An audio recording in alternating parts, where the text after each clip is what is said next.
I couldn't find it on my screen. Present. Present, Councillor Fenton. Present, Councillor Perez. Present.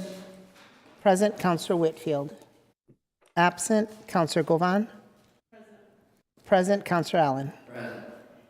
Present, Councillor Brown. Present. Present, Councillor Hurst. Present. Present, Councillor Click Bruce. Present. Present, Councillor Edwards. Present, Councillor Curran. Present. Present, Councillor Davila. Present. Present, Councillor Letterman. Present. Will council and guests please rise and join me in a moment of silence?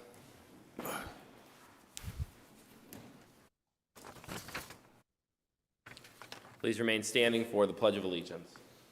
I pledge allegiance to the flag of the United States of America and to the republic for which it stands, one nation, under God, indivisible, with liberty and justice for all. You can all be seated. As we proceed, let the record reflect councilors Click, Bruce, Walsh, Perez, Hurst, and Brown are participating in the proceedings remotely. Madam Clerk, do you have Councilor Curran down in attendance? Yes. And Councilor Curran is also participating remotely. Madam Clerk, please call the first item. The first item is an order continued from yesterday, which is a transfer FY23 certified free cash to FY24 in the amount of $1 million. On the motion, Councilor Allen. I would like to, to move that. Are you making a motion to move the question? No, not move the question. Oh, okay.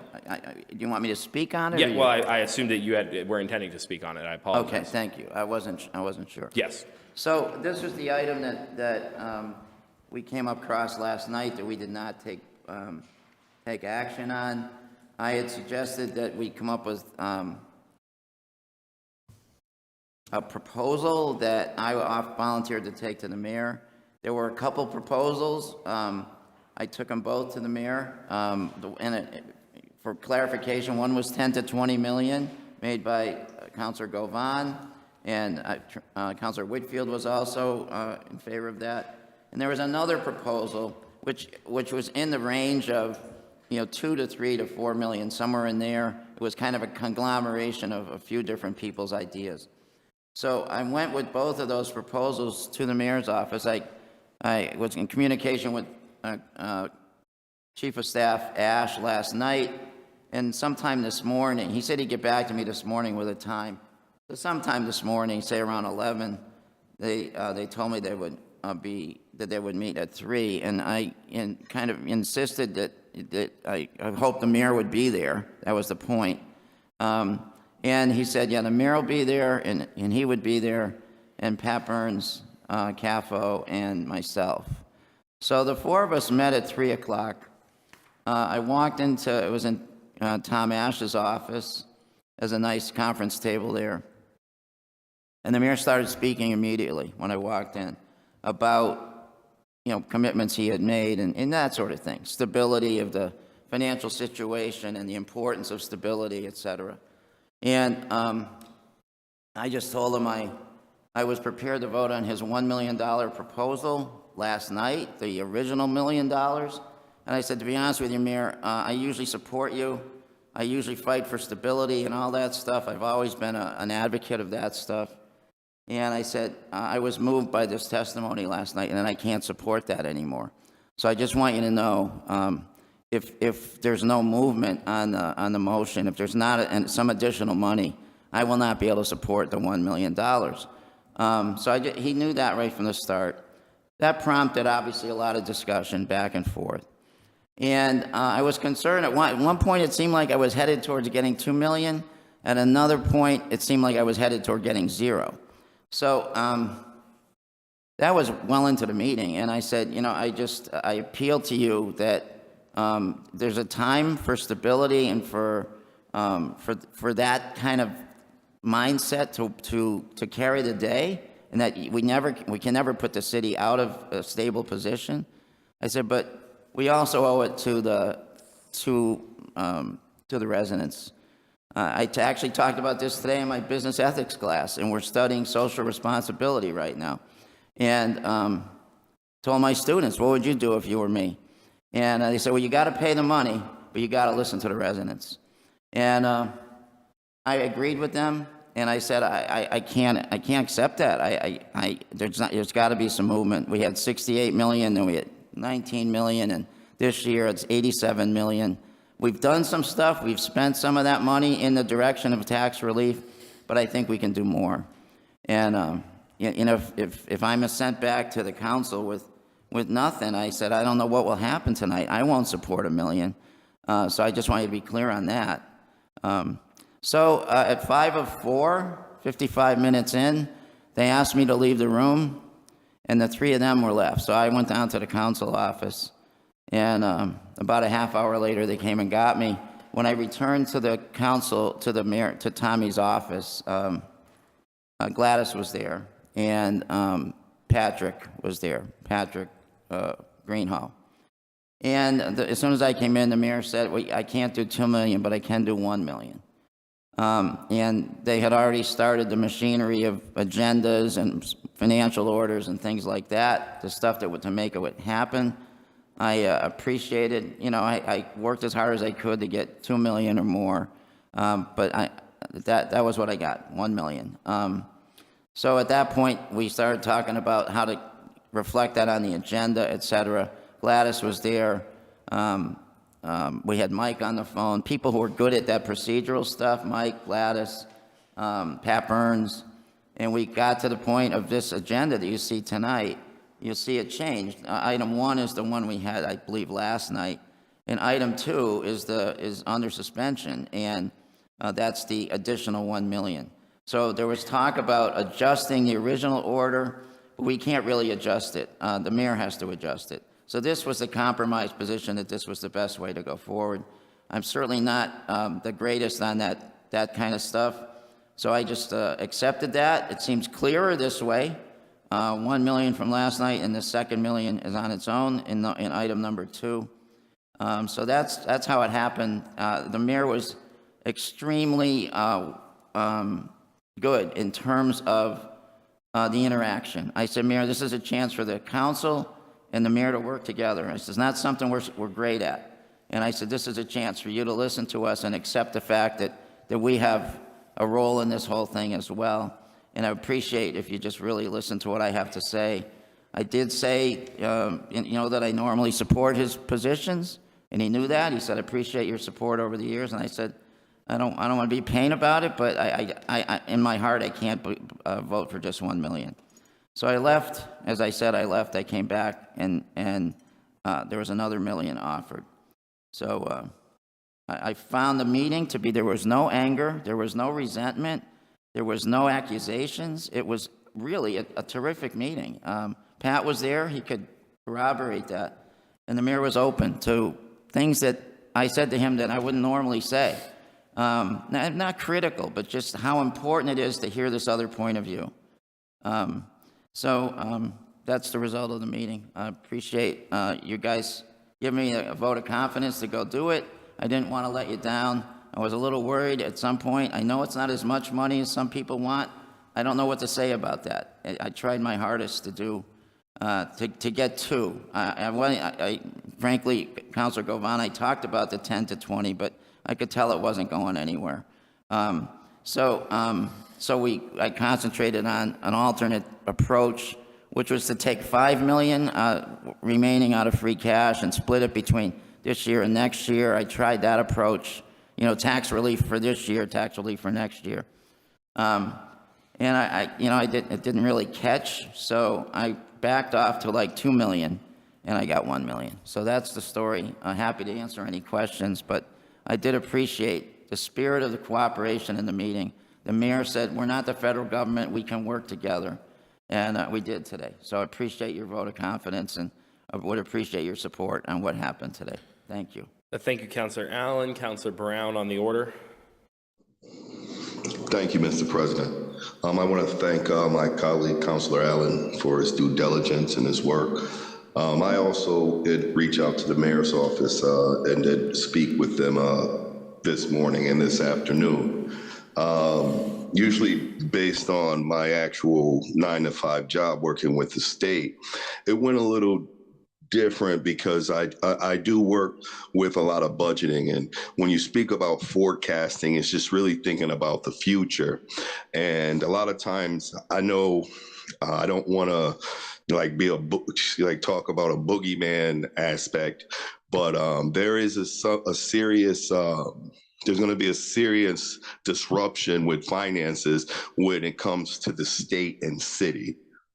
And really, it would be kind of irresponsible to kind of not make sure that we're not prepared, because there are things that are going to affect us based on things that are happening in the State House. Now, when you're talking about the budget, it really wasn't that much wiggle room. And I explained to him still, just based on the testimonies, just like my colleague would say, based on the testimonies and the individuals, I said, we have to do something. We have to do better. There's no way. I said, he's always there. I've always worked good with the mayor and Tommy. Tommy is a good friend of mine. So, I said, there's no way. I mean, we just can't do that. And believe me, even adding another million is still very, very, I appreciate it, because it's a dangerous thing to do based on the information that we're forecasting in the future on different things that's going to happen as far as city coming from things from the state in the future. So it's good to kind of like have that umbrella, because I don't think a lot of people understand that, it's a slippery slope, because things can change quickly. So I really, like I said, I do appreciate the sentiment of doubling up, and at least making it, double it up, make it at least 2 million. So, I know my counselor Dalvia was around that price range. A lot of times with the budget, it's still kind of, what it is kind of what it is, because it's based on forecasting. And to put 20 million, 10 million, that's something that you could never really do that. And just still based on stuff that is going down on the state level. So, I do commend my colleague, Councilor Allen, for his work, his due diligence. And like I said, and I thank the mayor for moving the needle. And it does take all of us to work together, and even, and listening to the constituents to make sure we get them some tax relief. So thank you, Mr. President. Once again, thank you, Councilor Allen. Thank you, Councilor Brown. Councilor Govan, followed by Councilor Walsh.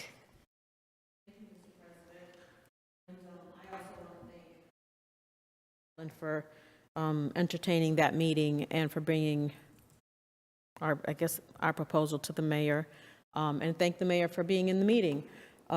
However, I'm very disappointed by the result of it, as I'm sure that Erica Cruz is, whose mother is basically not buying medication to buy food, to pay her property tax. Jay LaTorre mentioned the Eversource money last night. Rhonda Hall, she said she can't afford a continued tax increase.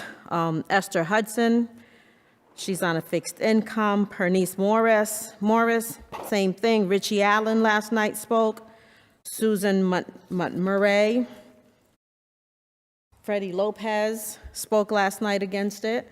Lorraine Crump, who's 82 years old, who has served this city all her life. I remember working with her at Northern Educational Services, and she served the community. She worked in a nonprofit.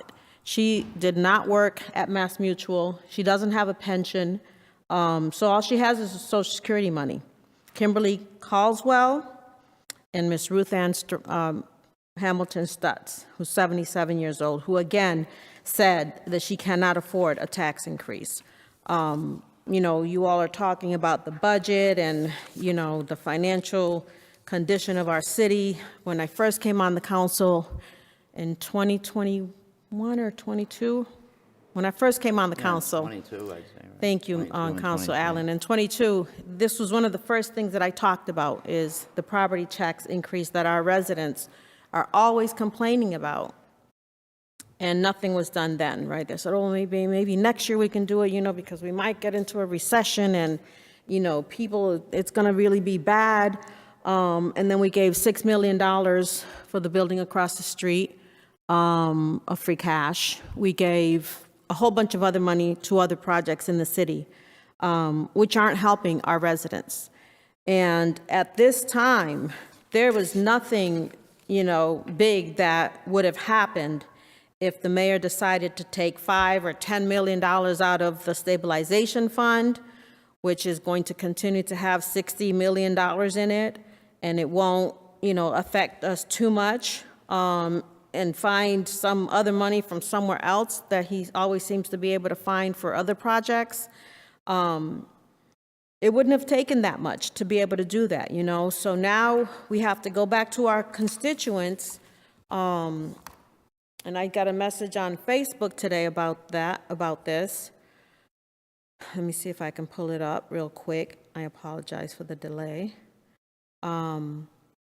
It wouldn't have taken that much for us to be able to do that for our constituents. The 11 people that testified last night, I can't find it, told us, they were pleading with us. Erica Cruz was in tears because her mother, who lives in our city, is not able to afford her property taxes. So I am very disappointed at this number that you came back with, Councilor Allen, although I appreciate your effort. I have to say, I'm sorry that, I don't know if that much effort went into it, honestly. The mayor and I have never had any bad words between each other. He knows that I don't agree with a lot of what he does. And this is the main thing, because listening to our constituents, listening to what they need, is what we're supposed to be doing.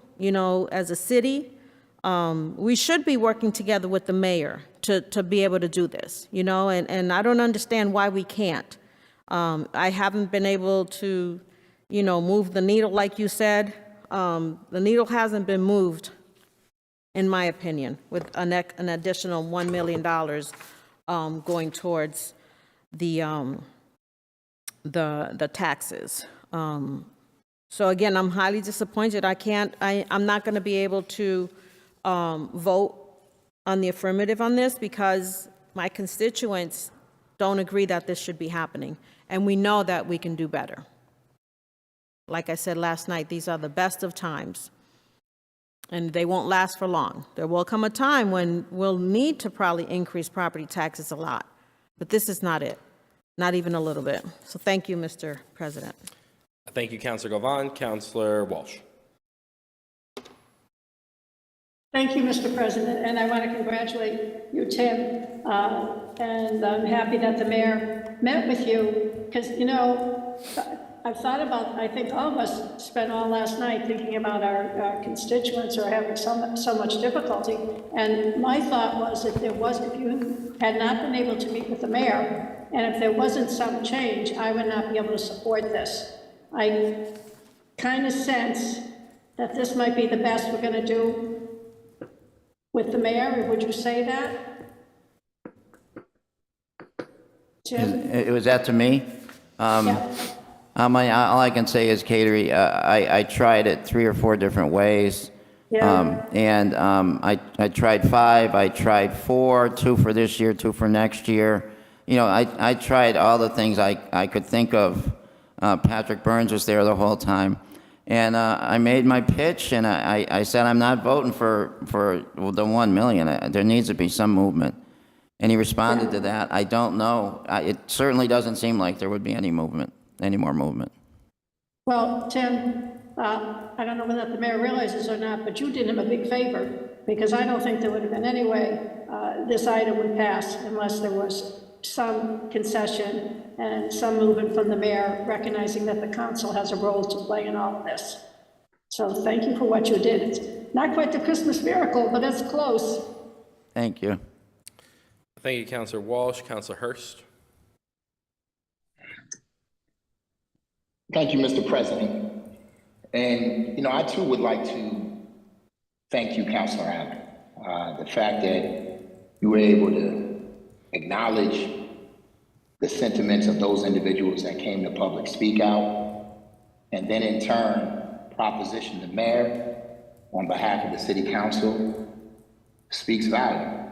I also think that those individuals that spoke out at public speak out need to understand that while they may not have received what it is that they wanted, certainly not what I wanted, and clearly not what Councilor Govan wanted, they did have an impact.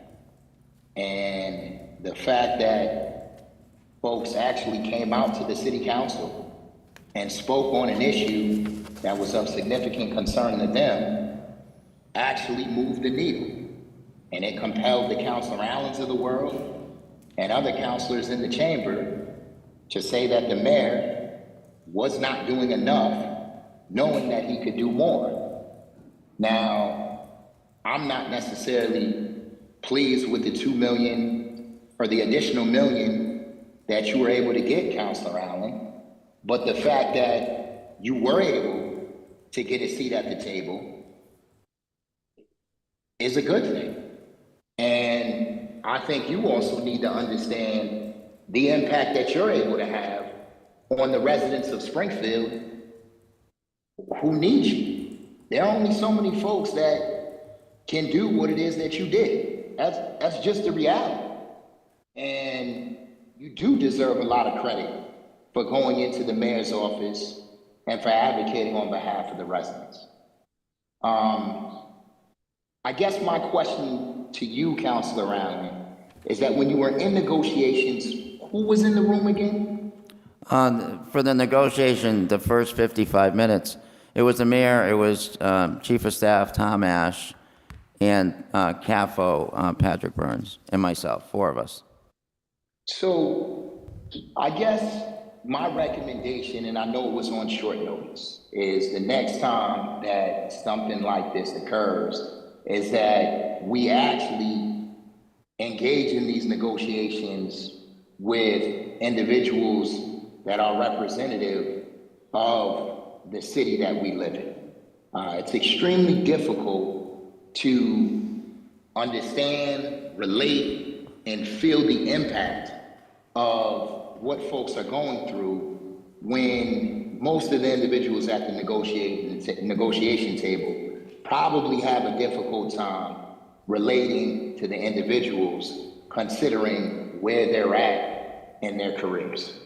But nevertheless, I appreciate the fact that you were there. This is, not the result that I wanted, and certainly not the result that I'm sure the residents wanted, but you have made a difference, and to that, you deserve a lot of credit. Although I can't support it, I'm appreciative of the work that you did, and the fact that you actually had the courage to go and lobby the mayor, and let him know that you would not be voting for it if he didn't change. And so, I know I'm going to say it again, but I need you to understand the impact that you can have in terms of being a voice for the residents of Springfield, as well as a few others in this particular room. Sometimes there are certain people that end up falling on deaf ears when it comes to having a conversation with the mayor. You are not one of them, and so there are going to be more times than just this one when we're going to need you to deliver the message that is representative of the voices of the residents, because clearly those at the top don't get it, and we need folks like yourselves to deliver that message to. So with that being said, Mr. President, thank you, Councilor Allen. Keep up the great work, and I look forward to watching you from afar, my good man. Thank you, Councilor Hurst. Thank you, Councilor Hurst. Councilor Walsh? Yes, I think it would be nice, and I think we should follow, I think the assessor's office should follow up with the people that spoke, that came forward, that are having difficulty, to see if there's anything that the assessor's office can do for them that they're not aware of, or that can actually help them through, paperwork for the circuit breaker or exemptions or lower taxes or something, I would like the assessor's office to reach out to all the people that came to the public speak and see what we can do to help them.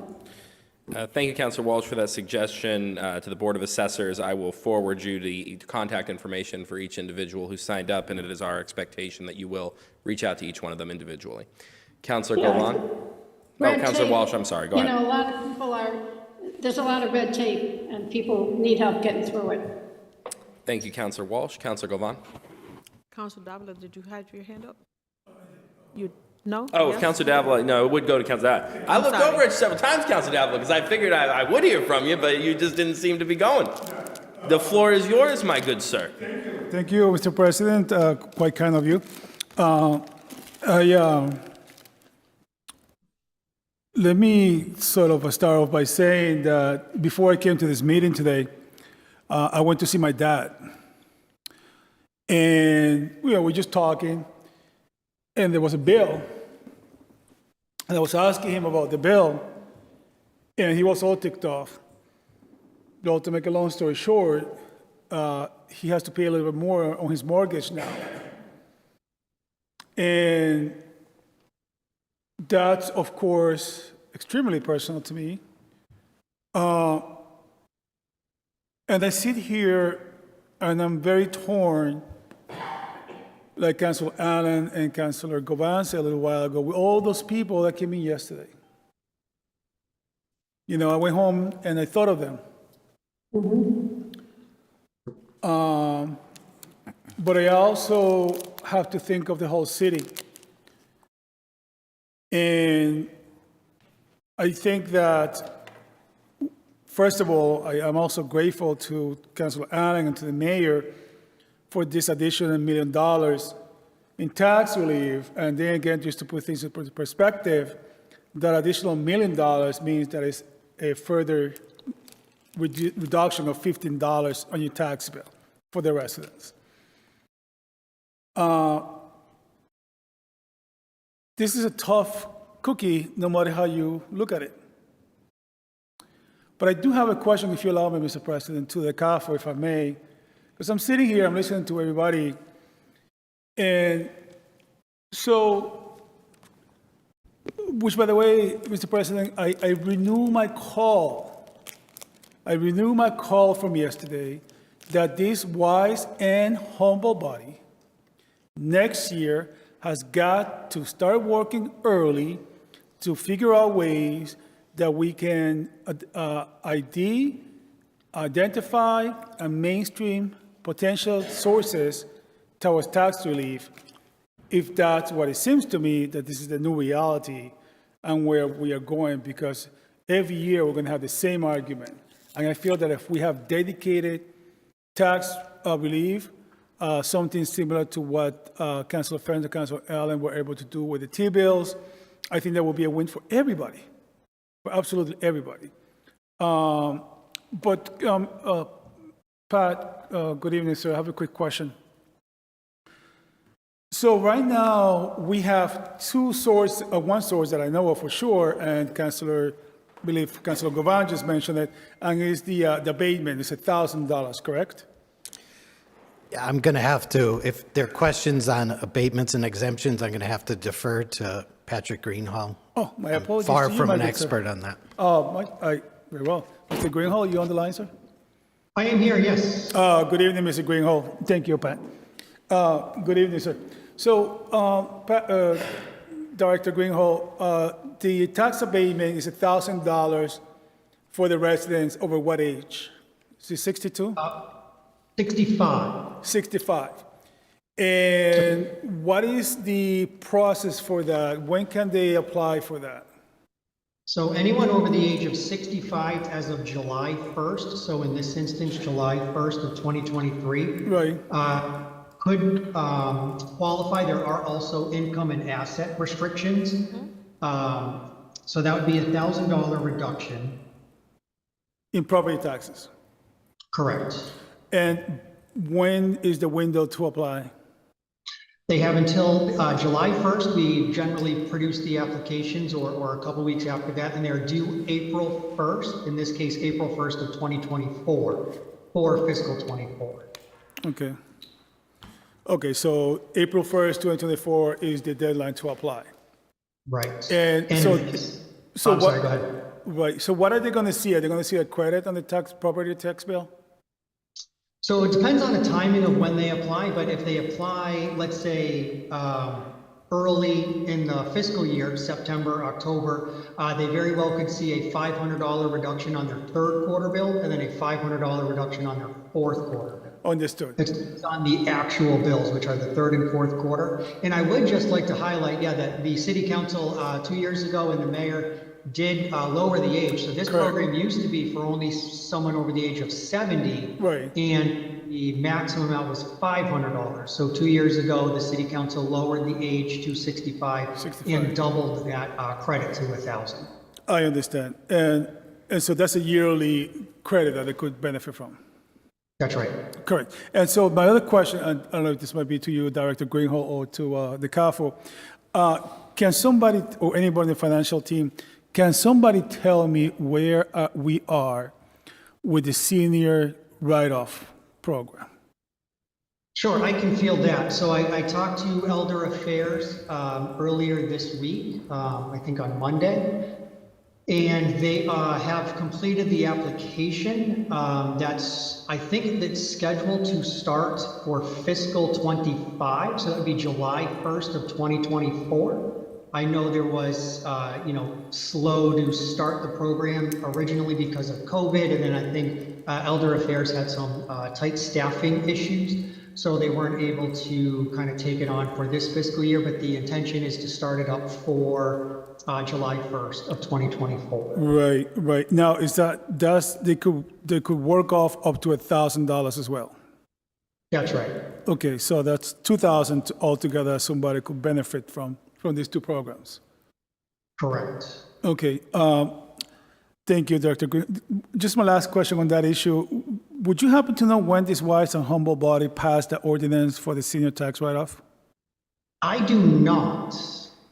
I'm sorry, I don't know that off the top of my head. Okay, I know it's been a couple of years. 2019 comes to mind, but I'm not sure. Yeah, it's been a little while, and thank you, Director Greenhall. Mr. President, so I can start wrapping up on this issue. I just have to express my frustration, is the word I'm going to use, about the senior tax program that we passed it about 4 years ago at this point, and it's not online yet. I know there's COVID and other things, but I just don't see why in the name of God it's taking this long, to be honest with you. And so I do hope that it's online next program. I know I'm going to be looking at it, and I know there's other things, like it's only 20 people that can apply.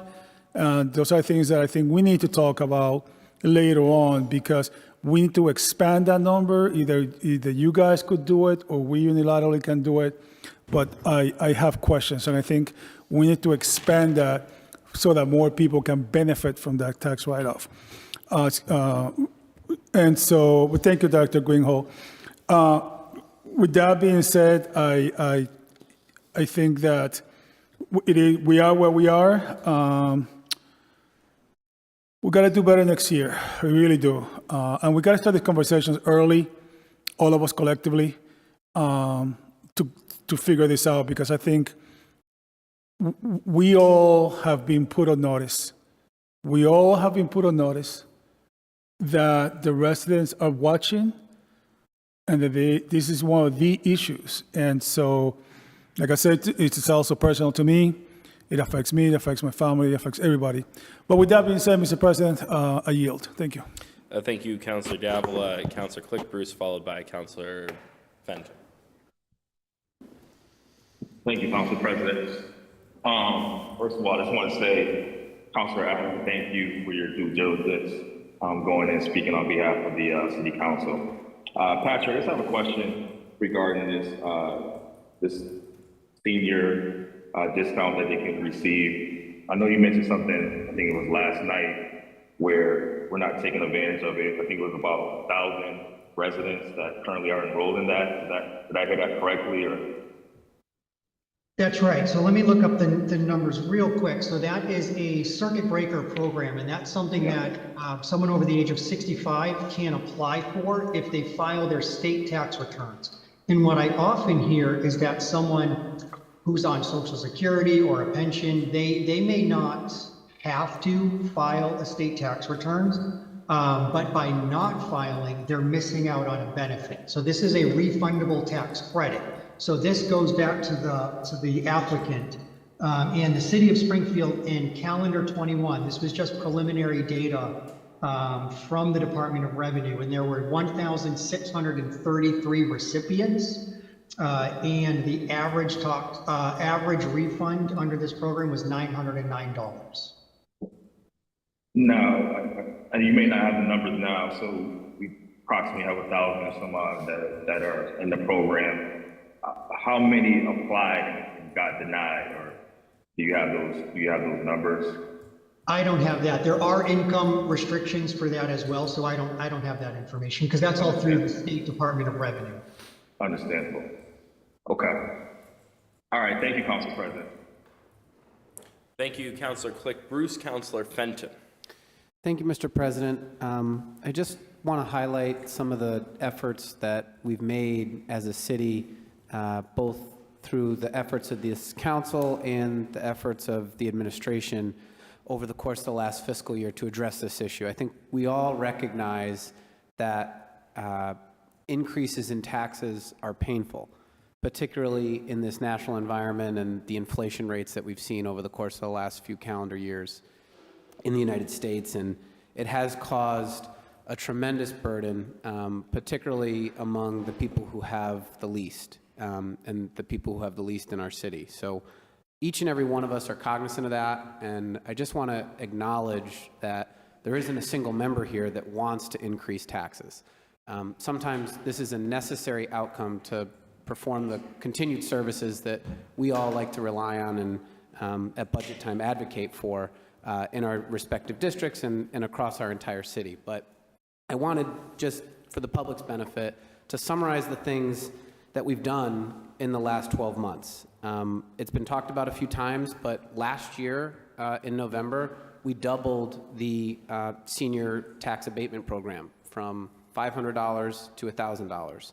And at the same time, we also reduced the age restrictions from 70 years old down to 65 years old. So we opened up the program to younger people, and we also doubled the exemption amount that they could be eligible to, providing that benefit to a great number of seniors and hopefully reducing their property tax bills in the process. At the same time, just last month, the Healy administration passed the first comprehensive tax cut package in the Commonwealth in over 20 years. And one of the things that was done as a part of that program was designed specifically to target property tax increases based on increased property values across the Commonwealth. And so we heard Patrick and others talk a few times about the senior circuit breaker credit, and that credit was also doubled. Last year at this time we were here, the credit was a maximum of $1,200. This year it's $2,400. So between those two things alone, the Massachusetts circuit breaker credit and the increase that we put forward to the elderly abatement credit, that's $3,400 that seniors who are income and asset eligible, a lot of whom, based on the testimony that we heard last night, would be eligible for both of those programs, could completely would have a tremendous impact on their bill, and in some cases could eliminate it altogether.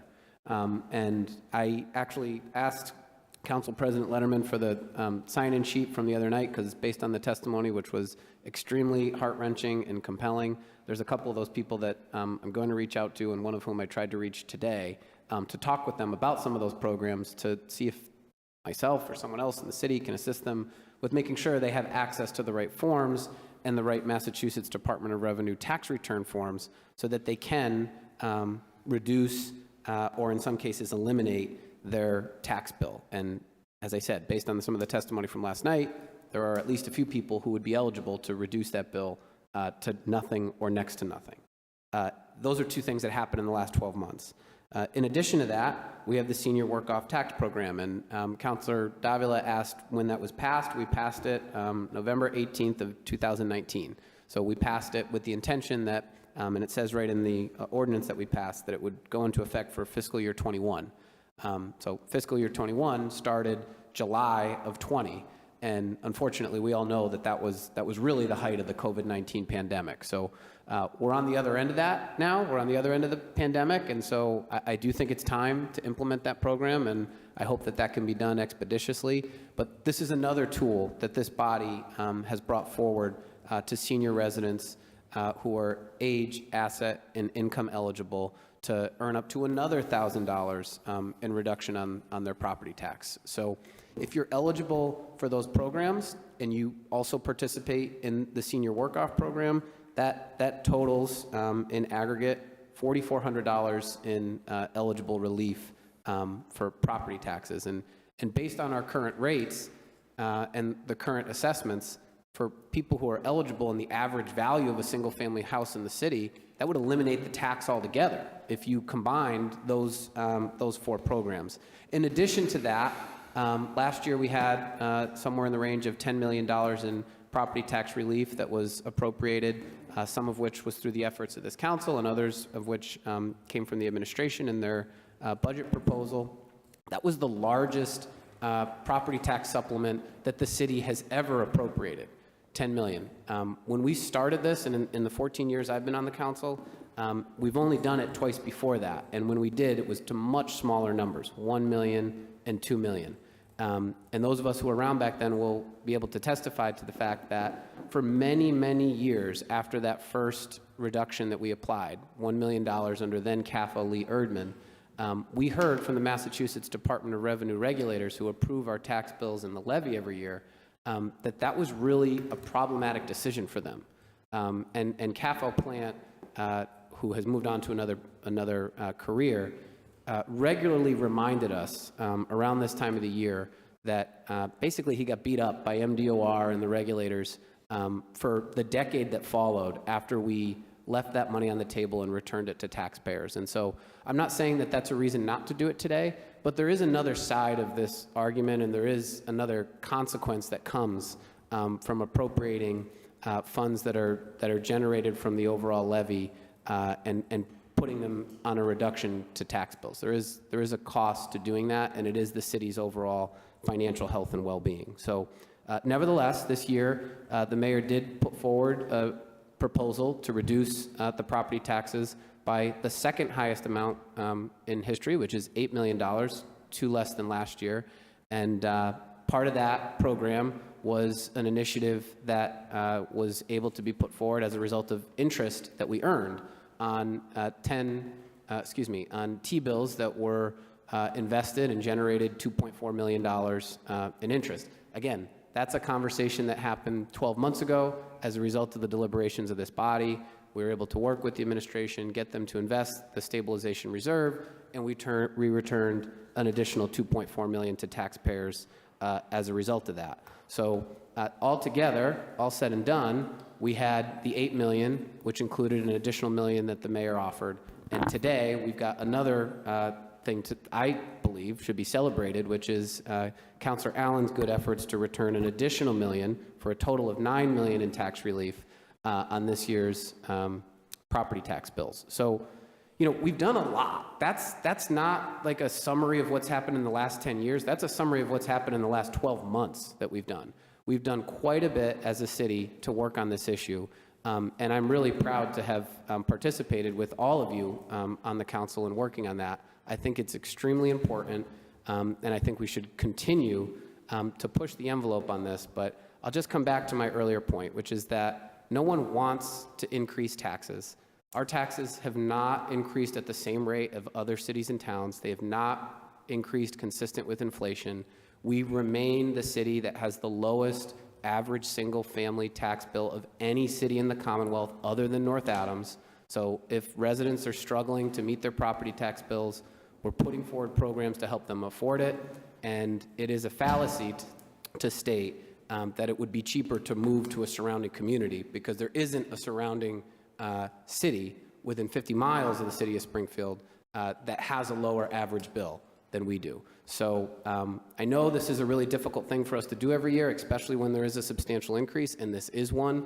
But the way I look at this is that we've been tackling it with every single tool in our toolbox and trying to be reasonable along the way. So I want to congratulate my good friend and colleague, Councilor Allen, for coming back with that $1 million. That certainly, for me, helps to address some of the heart-wrenching testimony that we received during this process and specifically last night, and I'll be very happy to support that tonight.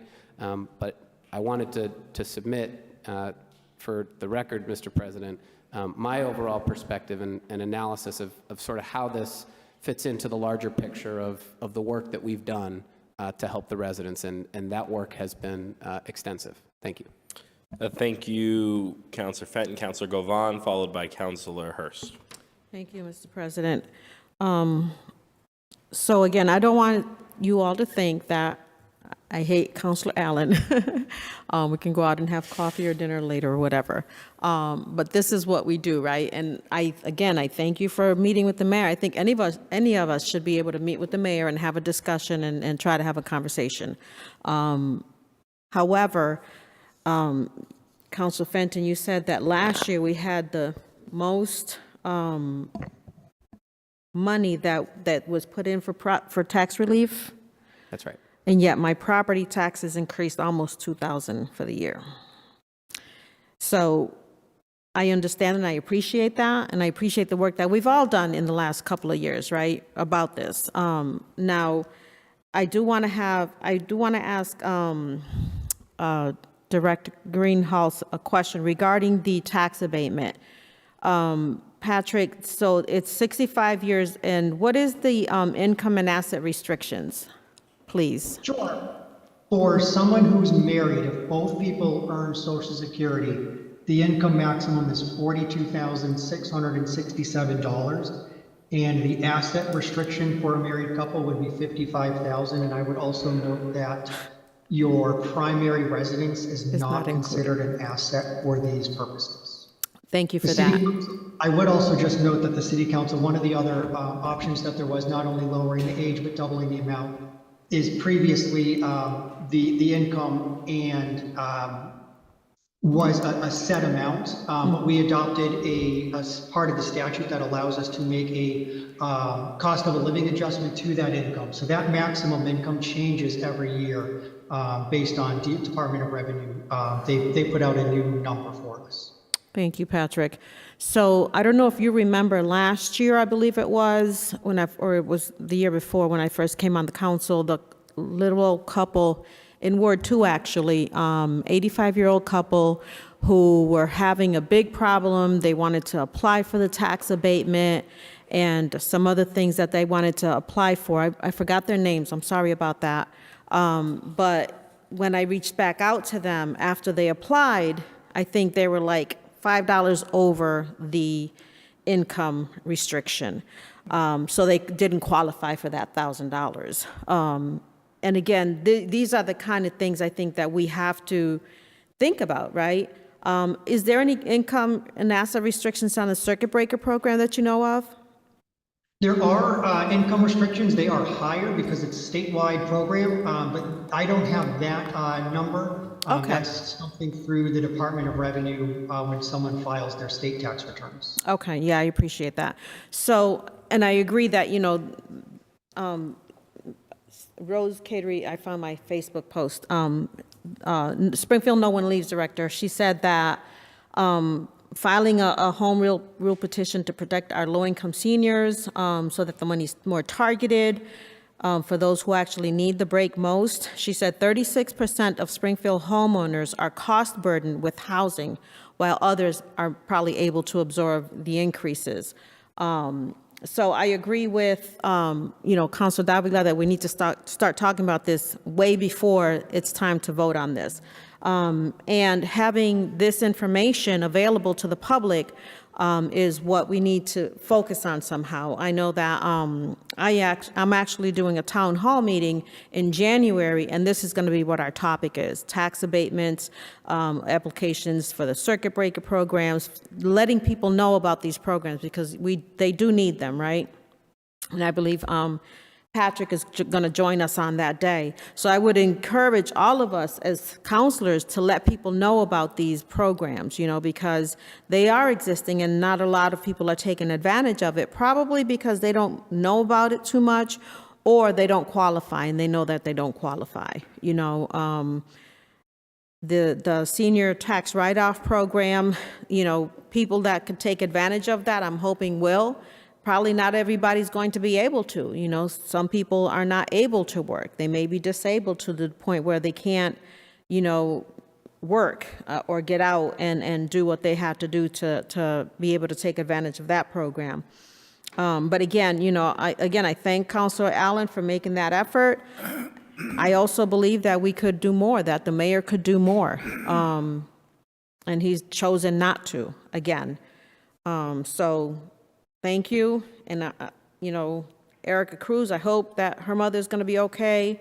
Rhonda Hall, Esther Hudson, Pernice Morris, Richie Allen, Susan Montmurray, Lorraine Crumps, Kimberly Caldwell, and Ms. Ruth Ann Stutz. I hope that they will be okay this year and that they will be able to get some relief somehow from somewhere. Thank you, Mr. President. Thank you, Councilor Govan. Councilor Hurst. Thank you, Mr. President. Just want to make 2 points, and just as a follow-up side, when we read those names, it really stems, and it really adds a person and a face to the struggles that our residents are going to. So I appreciate you doing that for those who are in the chamber and also for those who are watching on TV. The 2 points that I want to make is, one, I'd be remiss if I didn't highlight zealous advocacy to reduce taxes from our colleague who was not present, Councilor Tracy Whitfield. She has been fighting and educating all residents who she comes across in terms of just everything that has happened and their ability to be able to speak out and really make a difference, and also educating them on the implications of these tax increases and how to really be an advocate for themselves. And so I know she would be pressing for more. I know she probably would not be satisfied in terms of what the mayor has put on the table. And I know she would be extremely vocal. And so I just want to make it clear that one of the staunchest advocates that we have on the council that has been fighting for the residents of Springfield, her voice is not being heard tonight and she's unable to be here. But I just want to acknowledge her and appreciate her efforts, and just recognize that we need more folks like the Councilor Whitfields of the world who are going to fight for the residents here in the city of Springfield, like many of you have done and will continue to do. And then the second thing really is for Patrick. Patrick, this is something that I've been bringing to the attention of the assessor's office for a number of years, and I don't think we figured it out. And that is, when we go to reduce the amount or the average amount that homeowners would have to pay in taxes, the average increase, we do it across the board. Is that accurate? That's right. Yeah, if we reduce the levy, it is applied to all of the taxpayers. And so, the problem that I have with that is similar to Zaida's point, is that there are individuals in the city of Springfield who have no problem absorbing that. In fact, everyone that was at the meeting to negotiate the additional $1 million likely could absorb it. I don't know for sure, but I certainly know that 3 out of the 4 of them make certainly $100,000 and over. So they're likely to be able to absorb it. I myself likely, thank you to my wife, likely will be able to absorb it.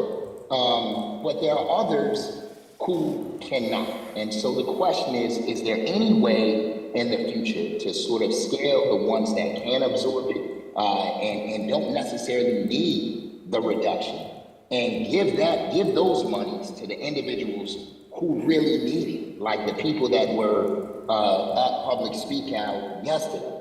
It just seems to me that we ought to be able to find a way to where, we can give those individuals the benefit of the decrease that we are receiving when we donate. And so my hope is that we've talked about it for 3 or 4 years. I know TJ was looking into it at some point in time, but we gotta figure out how to make it work so that the individuals who need it most get more of a benefit than what it is that they're supposedly getting right now, although they still are going to see their taxes increase. Thank you, Mr. President. Thank you, Councilor Hurst. Are there any further councilors who wish to be heard? Councilor Allen? Thank you, Mr. President. I just wanted to respond to Councilor Hurst, and that is, I did talk to Councilor Whitfield after the decision was made, and I believe everybody was called either by Councilor Ash or by me. I called Councilor Whitfield. I believe she was at her conference, and she took my call. I told her the results of the meeting, and we couldn't talk longer because she was involved in something at the conference. But I did want you to know that I did call her and talk to her and tell her the result. And I tried to make sure everybody was called well before this meeting. So I just want you to know that. Thank you. Thank you, Councilor Allen. Is there any further deliberation on item 1? Seeing no further deliberation, without objection, Madam Clerk, please call the roll on approving the certified free cash transfer. Majority vote, 7 votes is required. On approving the transfer, Councilor Walsh.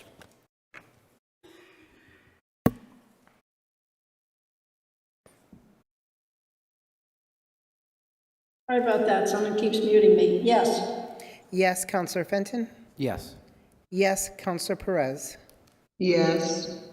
Yes, Councilor Whitfield. Absent, Councilor Govan. No. No, Councilor Allen. Yes. Yes, Councilor Brown. Yes. Yes, Councilor Hurst. No. No, Councilor Click Bruce. Yes. Yes, Councilor Edwards. Yes. Yes, Councilor Curran.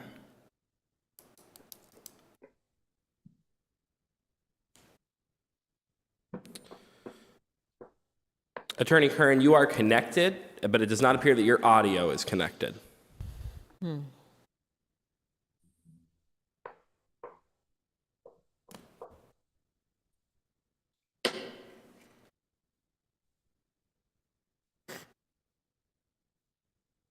I'll circle back to Councilor Curran. Councilor Davila? Yes.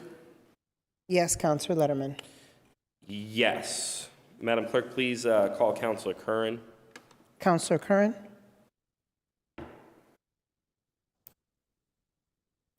Madam Clerk, I have reason to expect that Councilor Curran is experiencing a technical difficulty. In accordance with our remote participation policy, I'll call a 2-minute recess. If he cannot resolve his challenge, we'll move on. Councilor Curran? Yes. Yes. We're back in session. Call Councilor Curran. Councilor Curran?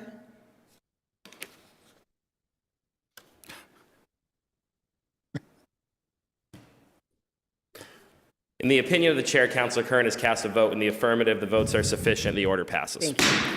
Madam Clerk, item 2 is on under suspension. If there's no objection, you can call item 2. Item 2 is for a transfer from FY23 certified free cash to FY24 estimated revenues in the amount of $1 million. Is there anybody here to speak to the item? Acting CAFO. Thank you, Mr. President. As was discussed, this is the additional $1 million in free cash to reduce the tax rate. Thank you, Acting CAFO. Is there any further discussion on the order for an additional $1 million from free cash? Councilor Govan.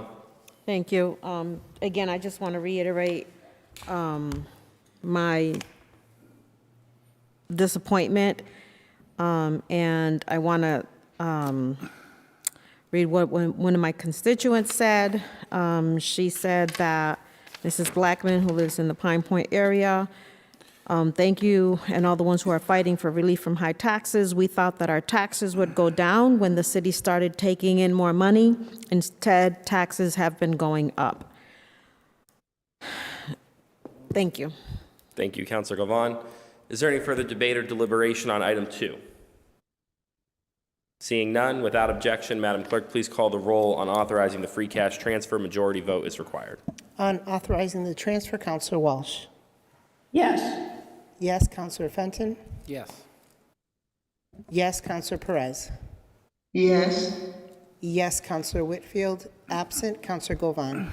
Yes, I'm sorry, no. No, Counselor Allen. Yes. Yes, Counselor Brown. Yes. Yes, Counselor Hurst.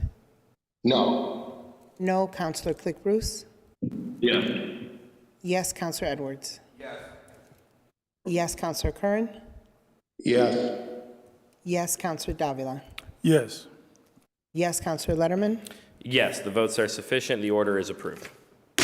Madam Clerk, please call the final item, which is the FY24 tax factor. The final item, as you said, Counselor, is the FY24 tax factor continued from yesterday's agenda. Chairman Allen? Thank you, Mr. President. I just simply want to say that I want to compliment Patrick. The decision was made about 5 o'clock, and he had no time to produce a new tax factor sheet. I called him in his office at about 5:20, and he was in the middle of it. He said he'd have it by 6. So that was a lot. That was some great work to change the sheet based on the second million that we got. So just want everybody to know that he worked hard to get this thing to us. Thank you, Councilor Allen. Councilor Davila? Thank you, Mr. President. I have a quick question to the CAFO Director Greenhall. With this new $1 million that we have here, the new tax sheet that we got, it says I have two green line items here. Which one's the mayor recommending? So this happened fairly quickly, kind of late in the afternoon. So the mayor does not have a formal recommendation on the tax factor that is presented now with this additional $1 million. So the two green lines are highlighted because they represent, I think, sort of the spirit of the prior recommendation. So the first green line, which is the factor of the 0.7881, that kind of represents a similar factor and a similar shift from the recommendation from last night. So last night's recommendation would have resulted in an average increase of 175. Tonight, those similar factors would result in an average increase of 161. What I also highlighted is, as part of the spirit, was bringing both rates down evenly. So yesterday, they were 91 cents. Based on the $1 million, where that falls is actually 99-cent reduction for the residential and a 99-cent reduction for the commercial. Understood. That would result in an average increase of $156. So while there's no formal recommendation, I think those two lines kind of represent the spirit of the previous recommendation. Thank you, Director Greenholm. Mr. President, if you allow me, I just want to point out that with this new tax sheet that we have and reflecting the $1 million that the mayor has so graciously agreed to add to the tax reduction, if I may, Mr. President, to say that with the 0.7881 reduction, the average resident tax bill is going to be increased $161. If we use a 0.7871 tax factor, which is slightly lower, the average tax rate increase will be $156. The thing that I did notice with the 0.7871 factor is that it's an even split between the business community and the residential. And I do have, in my opinion, sir, I do believe that the business community has been under tremendous pressure and a lot of challenges in the last couple of years due to COVID. Although some people have done pretty well during COVID, there's people that have not, and some businesses had to close on that. So I think that, Mr. President, if appropriate, I would like to make a motion, sir. Yes. Keeping in mind that we have a responsibility to both the residents and the business community here in the city of Springfield, I would like to make a motion that this wise and humble body accept a tax recommendation, a tax factor of 0.7871 for the fiscal year, for the next fiscal year of 2024. Counselor Davila has made a motion to accept the 0.7871 tax factor. Is there a second? Second. Seconded by Counselor Allen. Is there any discussion on the motion? Counselor Govan. Thank you, Mr. President, and thank you, Council Davila, for making that motion. I think this is another place that I think we have an opportunity to decrease the tax burden for the residents of our city. But it doesn't seem that this body is willing, although we are able. I just want to make that comment that if there's any way that we could decrease the tax burden, again, I urge us to do that. Thank you. Counselor Fenton. Thank you, Mr. President. I'd like to strongly disagree with Councilor Govan. This body is ready, willing, and able to reduce taxes. We just did it with those 2 votes. When you voted for it, that reduced taxes. When you voted against it, that was actually, if those votes didn't pass, taxes would have increased. So those are the votes that we took to reduce the taxes. And I support Councilor Davila's motion. I think it's an appropriate split. And I just would like to remind everybody that if we pass this tonight, this will give Springfield the lowest single-family average property tax bill, not just in all of Hampden County, but in the entire region, the entire region, and of any other city in the state other than North Adams. Thank you. Thank you, Counselor Fenton. Counselor Allen on the motion. Thank you, Mr. President. In addition, I agree with what Counselor Fenton said. I agree with Counselor Davila's recommendation. Given the parameters of what Mr. Greenhall, Assessor Greenhall gave us, it's the lower of the 2 rates, which he thought reflected, the mayor's rate. 16.08 for one of them, 16.06 for residents on the other one. One of the thoughts was that we want to leave some room for next year. And this allows us, if we need to next year, to go farther and to be able to respond at that point. There's a few tax factors which are a little less, but I kind of agree with it's the lower of the 2 for the residents, and it does leave us a little headroom for next year to respond at that point. So I'm in agreement with Councilor Davila's recommendation. Thank you, Counselor Allen. Is there any further discussion on the motion? Seeing no further discussion, if there's no objection, Madam Clerk, please call the roll on adoption of the 0.7871 residential tax factor. Majority vote, 7 votes are required. On adoption of the tax factor at 0.7871, Counselor Walsh. Yes. Yes, Counselor Fenton. Yes. Yes, Counselor Perez. Yes. Yes, Counselor Whitfield. Absent, Counselor Govan. No. No, Counselor Allen. Yes. Yes, Counselor Brown. Yes. Yes, Counselor Hurst. No. No, Counselor Click Bruce. Yes. Yes, Counselor Edwards. Yes. Yes, Counselor Curran. Yes. Yes, Counselor Davila. Yes. Yes, Counselor Letterman. Yes, the votes are sufficient. The factor is adopted. Madam Clerk, is there any further business properly brought before this body? There is not. Council will stand adjourned until our regular meeting this Monday. Thank you all.